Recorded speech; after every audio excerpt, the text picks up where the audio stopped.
So Roland, as a full-time cowboy at Haleakala Ranch, why is it important to you to use the traditional Hawaiian gear? Well, just part of the heritage, being Hawaiian. This is what we use. This, nowadays the ranches is so modernized that it's kind of like getting away from this Hawaiian saddles. They use, the mainland saddles and stuff. But I like this saddle. Yeah. More faster. Yeah. So to move the cattle, you still use the horses? But the main thing that I use for move my cattle, is my dogs. Oh yeah. Yeah, that's what makes everything easier. They make a team. Yeah. What features do you feel make a Maui saddle? The viliomoku, what we call on Maui, or ave, the braids. On Maui, this one here is braided by 5 and flat. That's the Maui style. And then with the seat, we cover it, all with the leather, which most of the Hawaiian saddles I've seen from the Big Island is they show them, yeah. How about the horn? The horn, we have the braid. I mean, it's stitched. I'm sorry, it's stitched under here. This horn here, because this saddle been through some action, so. Nice. But I use this saddle every day for work. I have my saw knife, my shoeing bag, and rope. Normally I get my raincoat on here, but I've been such on drought lately that. Don't need it, sadly. Yeah, one less thing for the saddle be heavy. Bulldog, Tapadero bulldogs. This pattern was copied from on Haleakala Ranch. This old man Sakamoto used to make all the tapaderos for the cowboys, and then this one here, Gretchen Cardozo made you, and she gave me this as my first pair, and I use them. I appreciate. How about the ring height on the Maui saddles? It's usually starts below the tree, yeah, a little bit longer here. Yeah, different trees, I guess. This is a tree that was from the mainland that they bought in, and then Henry covered it. So, but everything originated from the Spanish people,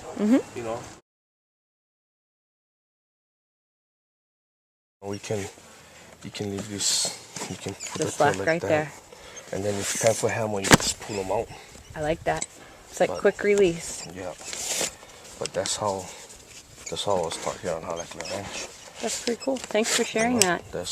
I never did see this done any other place. Me neither.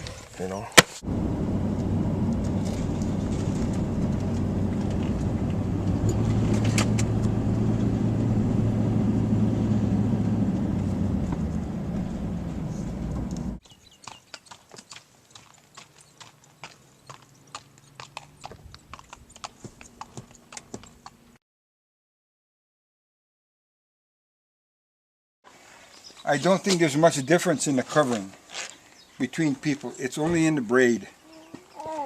The covering is in the braid. Okay. This, from island to island, you can tell who has braided it. But there's not 50 guys braiding and doing stuff, but there's a number of guys who do it for a living, and the braid will tell you who they are. Right. Kawamura on Hawaii and Kapahu and a bunch of other guys on the other island. And so who did the leather cover on this? Was it Gilbert Kahauleauki. Okay. You feel the seats any different? Only difference with this tree is that it was broken. Oh, okay. It was sent to the guy here who fiberglasses old trees like this. This is a 17-inch seat. You won't find this very often. Oh, it's good size. Yeah, but it's good for me because then I can ride my stirrups shorter. Or longer, whatever you like about the seat. So the seat was good for me. Now, it's not good for a small person because you move around in here too much, but it's good for me. Otherwise, if you shorten up, your foot is not quite behind you. No, it's out in front.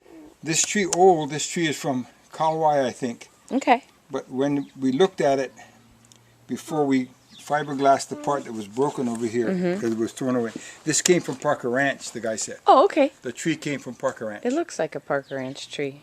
Yeah, that's what he told me. It's got the me. shape in the front end anyway. The guy that fixed it back here said this came from Parker Ranch. You can pick this up with one hand. Wow. So it's a very light tree. Yep. It was finished all by Gilbert. This is his stamp. Okay. This is finished all by Gilbert. And rawhide covered by Henry. Same this now. But Gilbert is this design. Yeah. Henry doesn't do that. He makes this pretty straight. This was a tree that was on Kauai. I don't know who was made the tree by, but it was sitting in a place and they've been there for years. And if you look at the trees, how they sit on here, that's a little bit harder to sit on this space than this one is. Is it So narrower? there must be a little bit narrower in the front. And I don't know, I really don't know, many Hawaiian trees that don't fit almost every horse. I don't know. I haven't seen any. You know, oh, this saddle don't fit this horse.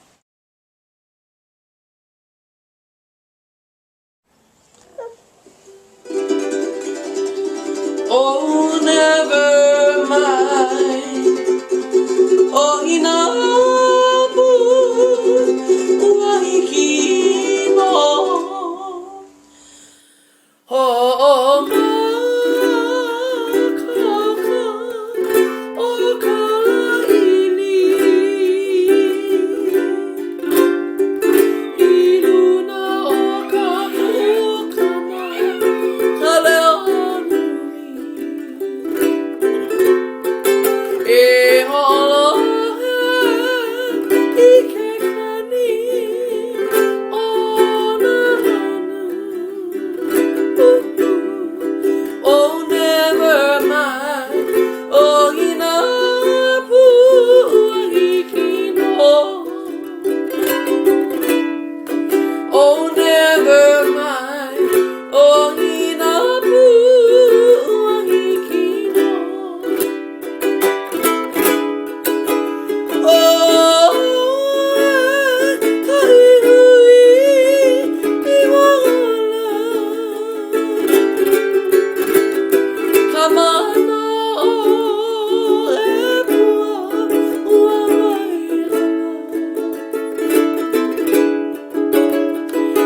Eia opu o hulu.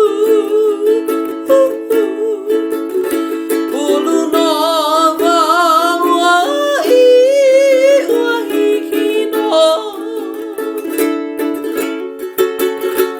Hulu nova wai wahikino. Oh, makaka o kalaili. Iluna o kapukana kaleonui. E holo he ike kani ona manu. Oh, never mind. Oh, inapu ahikino. Oh, never mind. Oh, inapu ahikino.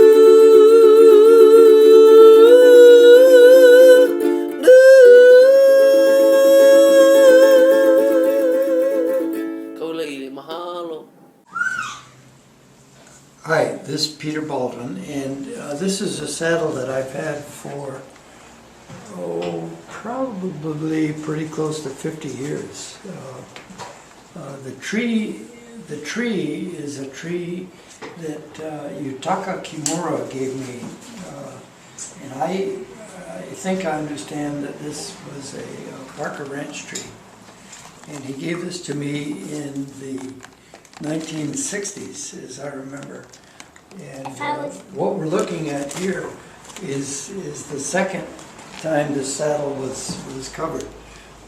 The first time it was covered, I know Henry Silva did the covering, and this covering here is the covering that was done by Henry along with Glenn Souza, recently deceased. And the leather work was done by Filbert Freitas. One of the marks on this saddle, and I'm not sure that this is entirely correct, but I think I understood that one of the identifications of a Maui saddle was the 6 braided strands here. This might very well be one of Henry Silva's marks or characteristics when he does the video mocha. Anyway, attached to the saddle is this payola. This is a payola that I've had for many years, and I think I think I recall that this handle was a handle that Henry got from Ernest Morton way back. And anyway, this payola, as you can see, has been around a long time. This rope is one of the old ropes that I have. The rope that I have now I really like, and I don't have it with me here today, but it's a rope that Glenn Souza made for me when I retired from Hawaiian Ranch 10, 12 years ago.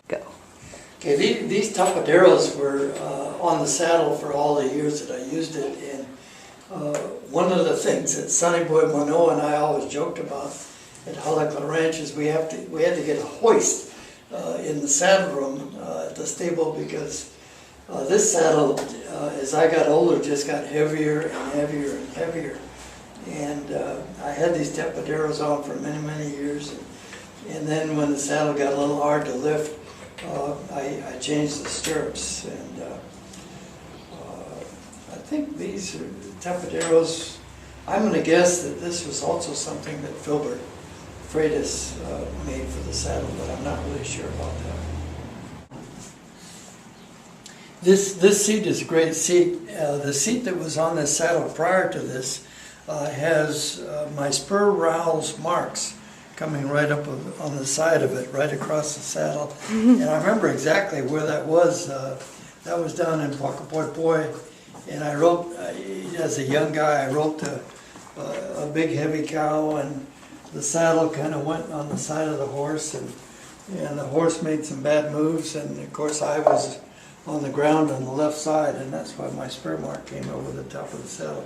This seat is a very comfortable seat. I love this saddle. This tree fits some of my horses really nicely. It's a good tree to work with. It's got good width and good height, good for the withers.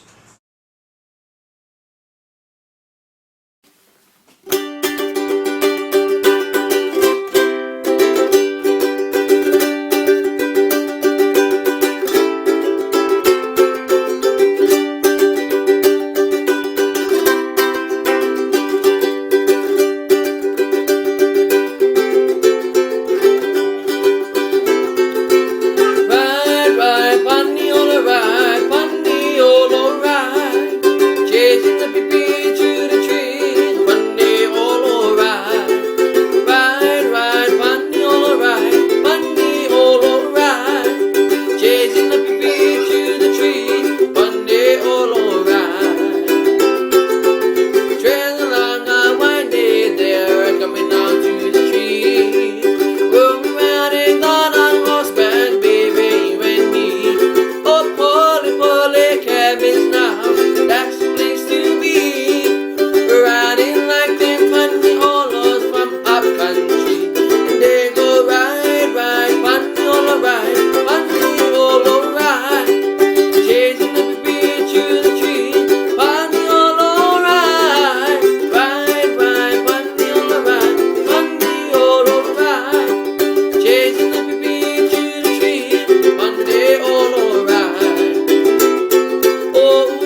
Okay, we're here at my house, Gretchen Cardoso's house. My good friend Peter Klein brought 3 of his Hawaiian saddles. We're going to talk about them. They're all Maui saddles. We got Mikey Mina, Peter's daughter Mary. Anyway, so what makes a Maui saddle?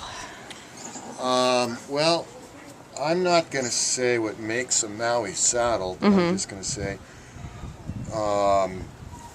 traditionally these saddles were made as simple as they could with materials they had, and also what's unique about these saddles is that they could be stripped down, taken apart, and cleaned, oiled, put back together, or remade totally. And everything on them is adjustable. The rigging is all super simply adjustable to fit the different horses. Well, 2 of these trees are fairly unique. This is a Hanley tree from Maui land and pine. The age of this tree is probably 80 to 100 years old. Right on. And it's still totally functional. The ve'amoku is not the original covering of this tree. The original covering was somewhat deteriorated. This is the original seat as I got it, and the original skirting. What's a couple of unique things about this saddle is this is the way the saddle strings originally came. Just tied. When I got it. Okay. It was just tied. This is a knot that I found, especially when you first make your saddle, that's easily adjustable to move, especially the front D-ring forward, fore, or aft, as the back D-ring goes all the way around the saddle and is supported. Sorry, but this is my own way of rigging the horse. Oh, that's nice. You can get the girth in the natural girth spot on the horse, and then the last part is this. I bring this back, and this on some horses I got, and I ride a lot of different horses, a back girth, the horse will start bucking because they haven't been trained to it. Sure. This keeps the back of the saddle from flopping, especially if they start to buck. The more that flops, starts slamming their loin, the worse the bucks can get.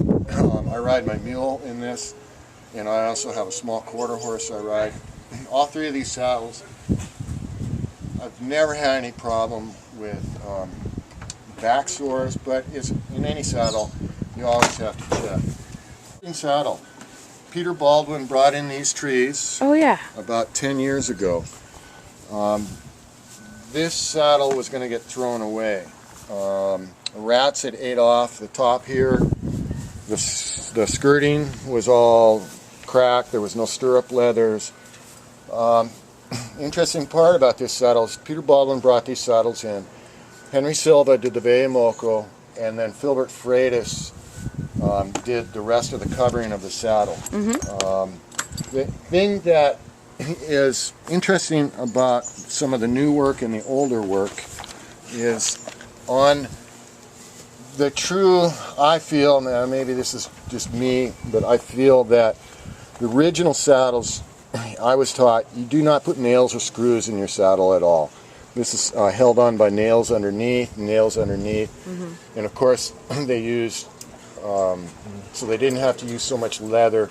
There are some split pieces, as this is split in the back as well, so you don't take as big a piece on the hide.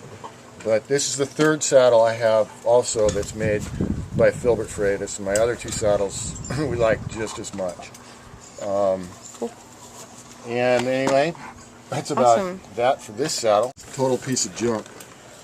As I come to find out, it's an original Parker Ranch tree. I don't have the age on this saddle. Now this saddle, I recovered myself. I had no patterns to use. In this particular saddle, there's not one nail or screw. Awesome. Everything can come off. The seat can come off. And you did the braids. I did not do the braids. Okay. Henry Silva did the braids on all of these. And those are, it's like 4 braids of 3 strands. The thing that Henry explained to me was that when you do your braiding, this is 4 braids, this is 5 braids. Oh yeah, 5-strand braids. This is 5 braids. I asked him, I always thought trees out of the Big Island came with 5 braids or 3 braids. Trees out of the Big or Kauai was different. Maui was different. And he goes, well, yeah, I suppose, but you know what, Pete? The way I look at it is, if you've got enough hide, do 5, 6 braids. If you don't have enough hide, all you can get away with is 3 braids. The other thing I learned from Henry Silva is on my stirrup leathers, same thing with this one, a little bit different. There's that knot again, instead of buying a buckle. Oh yeah. Same thing with this one. Nobody will borrow your saddle without the Blevins buckles. the Belvis buckle. Yeah. So that's probably the biggest. That's thing. intentional. If you got like me with short legs. Find one saddle with that, you know it's from a real working cowboy. Awesome. Most of these rings and everything are all recycled. I have another saddle that's kind of interesting. Okay. It doesn't have Hawaiian mocos or anything. But this is a tree that's about 100 years old too. And it came to me, it's from Maui land and pine. Once again, you know, all of these saddles are made to be taken apart. This was a saddle to hold 2 30-gallon drums that had big pieces of steel sticking out of it at one point. But this entire tree was re-rigged 100% out of all recycled material. That came off of other saddles, some of it's harness reins, some of it is old girths, but it's all recycled. Hawaiian style. I love it. Looks pretty new still. Well, never did go on a horse yet. Yeah. Real new. Never did oil too. A lot of guys like the bucking rolls. Some guys, the old timers, yeah. Yeah. I want to put it on because had a company was selling plenty of these fucking rollers. So I ordered that pair, and then Joey Parrish ordered another pair. The tapaderos too, yeah? That's a petty for my dad. Wow. My dad had a fancy saddle. And number 1 nail in it. So in case the strings would bust, that whole tail piece would come off. Is that the old way, not to Yeah. use any nails? Yeah. Yeah. And but he was getting old, so one day he asked me if I wanted a saddle. I said no, I get my own. So he told me, we gave up to the one boy that lived down the street. He gave the saddle away.